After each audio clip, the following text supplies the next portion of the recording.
Cette expérience est arrivée à Lucas quand il avait 16 ans, pendant l'hiver. Depuis cet incident, il n'a plus jamais réussi à sortir les jours de neige. À l'époque, à chaque fois qu'il neigeait, Lucas avait une tradition. Elle s'appelait « Destruction de bonhommes de neige ». Avec ses amis Paul et Georges, ils se rassemblaient dans le village les jours de neige, se mettaient à la recherche des bonhommes de neige que d'autres avaient faits et s'amusaient à les fracasser. Mais un jour, ils sont tombés sur un bonhomme de neige inhabituel. Il était aussi grand qu'un adulte, portait un manteau noir et avait des yeux et une bouche gravés profondément. Paul a mis sa main à l'intérieur de la bouche, mais l'a aussitôt ressorti de là en hurlant. Sa main saignait. Il s'est avéré que la bouche du bonhomme contenait de nombreuses lames acérées. Enragé, Paul a crié que quiconque avait osé le faire saigner, saignerait aussi. Il a commencé à retirer le manteau du bonhomme, puis il a reculé avant de foncer vers lui, le détruisant d'un coup de pied sauté. Ses amis l'ont acclamé. Mais du corps détruit du bonhomme de neige, quelque chose est sorti. On aurait dit une sorte de cœur ensanglanté. Les amis ont crié d'horreur et se sont enfuis. Plus tard, des policiers sont allés l'examiner, et ça s'est avéré être un cœur de chèvre. Ils n'avaient cependant aucune idée de qui l'avait placé là. Cette nuit-là, avant d'aller se coucher, Lucas était submergé par une peur inexplicable. C'était comme si un air incroyablement froid entrait dans sa chambre. Même étroitement enroulé dans sa couverture, son corps tremblait et il n'a pas réussi à fermer l'œil de la nuit. Depuis ce jour-là, Lucas a été tourmenté par l'impression que cet air glacé le suivait toute la journée. Quand les vacances d'hiver se sont terminées, il est retourné à l'école et a appris une nouvelle choquante. Paul était mort. Il s'est avéré que pendant les vacances, Paul avait essayé de détruire un autre bonhomme de neige d'un coup de pied sauté, mais il a glissé et est tombé, se brisant la nuque et mourant sur le coup. Georges et Lucas n'avaient pas les mots. Ils n'ont rien dit, mais ils partageaient le même sentiment de terreur. Depuis ce jour-là, une atmosphère sinistre s'est mise à planer sur le village, et tous les parents ont interdit à leurs enfants de détruire des bonhommes de neige. Après quelque temps, une nouvelle tempête de neige violente s'est abattue, et comme la fois précédente, un bonhomme de neige avec un manteau noir a été construit au milieu du village. Des enfants inconscients l'ont cassé, et peu de temps après, un des garçons est mort en s'étouffant avec un bonbon. C'était celui qui avait cassé le bonhomme. Après cela, les parents ont carrément interdit à leurs enfants de sortir par temps de neige et ont étroitement verrouillé leurs portes. Plus personne n'arpentait les rues blanches. Mais ça n'empêchait pas qu'après chaque chute de neige, le bonhomme de neige maudit apparaissait. Mais plus personne n'osait y toucher ou même s'en approcher. Alors que le temps passait, il a fini par arrêter d'apparaître.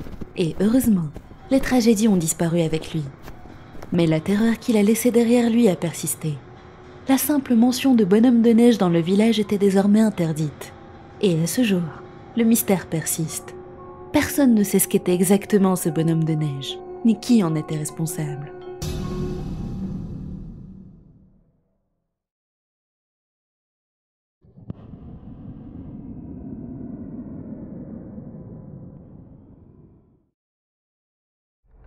Je m'appelle Vasundhara et je suis originaire de l'Inde.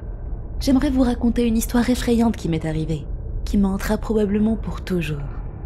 En 2009, mon père, désormais retraité, faisait partie de l'armée de l'air. Le cantonnement était un ancien palais offert à l'État par la famille royale de Baroda. Il avait un passé violent, en particulier pendant le Raj britannique, impliquant de nombreux meurtres de soldats à la fois indiens et anglais. La maison dans laquelle on habitait n'était pas en bon état.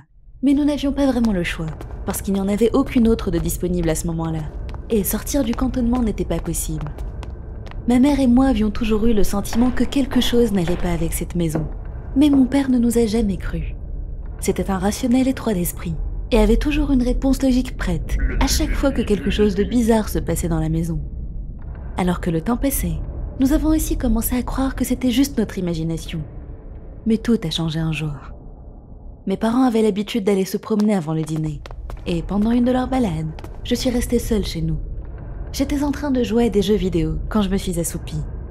Je me suis réveillée couverte de sueur et complètement angoissée. C'est là que je l'ai vu. Un homme hideux avec une grosse cicatrice sur le visage se tenait dans ma chambre. Les lumières étaient allumées, je pouvais donc clairement le voir. Il avait des cheveux blonds sales et des yeux complètement blancs. Sa mâchoire semblait cassée et pendée. Il portait un vieil uniforme militaire bleu et tenait un fusil cassé sous son bras. Il ne semblait pas ravi que je sois là, ce qui était compréhensible, puisqu'il faisait partie de ces soldats anglais extrêmement racistes, qui assassinaient les Indiens. J'ai fixé l'homme, terrifié, mais il s'est contenté de faire demi-tour et sortir de ma chambre. Je me suis enfuie par la fenêtre de ma chambre, et j'ai couru jusqu'à la maison de nos voisins. Je n'avais pas de portable à l'époque, et je ne voulais pas prendre le risque de recroiser l'homme à la maison. Mes voisins ne m'ont pas cru, et ont pensé que c'était un cambrioleur. Ils ont essayé d'aller chez moi, mais je les ai suppliés d'y renoncer. Une fois que mes parents sont revenus, nous avons quitté la maison et nous sommes allés ailleurs. Nous avons réussi à nous faire héberger dans une autre maison, juste à l'extérieur du cantonnement. Le pire, c'était que personne ne m'a cru à part ma mère. Mon père a pensé que j'avais des soucis de santé mentale et m'a fait voir un thérapeute. Avec le temps, près de 3 ans plus tard, j'ai commencé à douter de ma propre histoire et je me suis dit que j'avais peut-être tout inventé pour de l'attention. Mais il s'est avéré que j'avais raison tout le long. Une nuit, une agitation massive a secoué le cantonnement. Le lendemain, mon père a demandé ce qui s'était passé, et ce qu'on lui a dit est toujours gravé dans ma mémoire à ce jour. Une famille qui habitait à 2 maisons de chez nous était en train de regarder la télé, quand un homme blond hideux avec une grosse cicatrice est entré chez eux, et a pointé son fusil cassé sur eux. La femme a hurlé, a saisi son nouveau-né et son petit garçon, et a couru dans la rue pendant que le mari était paralysé de terreur. Rien ne s'est passé, mais l'homme s'est écroulé au sol après coup, et a eu de gros problèmes pour gérer ce qu'il avait vu. Mon père n'arrivait pas à croire à ce qu'on lui disait. Il se demande toujours ce qui se serait passé si je ne m'étais pas réveillée, ou si je n'avais pas eu la présence d'esprit de m'enfuir chez les voisins. Je visite toujours ce cantonnement de temps en temps, pour rendre visite à mes amis, et j'ai entendu dire que cet homme était devenu commun là-bas. Les autorités avaient prévu de raser toutes ces maisons, mais récemment, il a été vu aux portes du cantonnement par les gardes. Je crois qu'il hante toute la base de l'armée de l'air.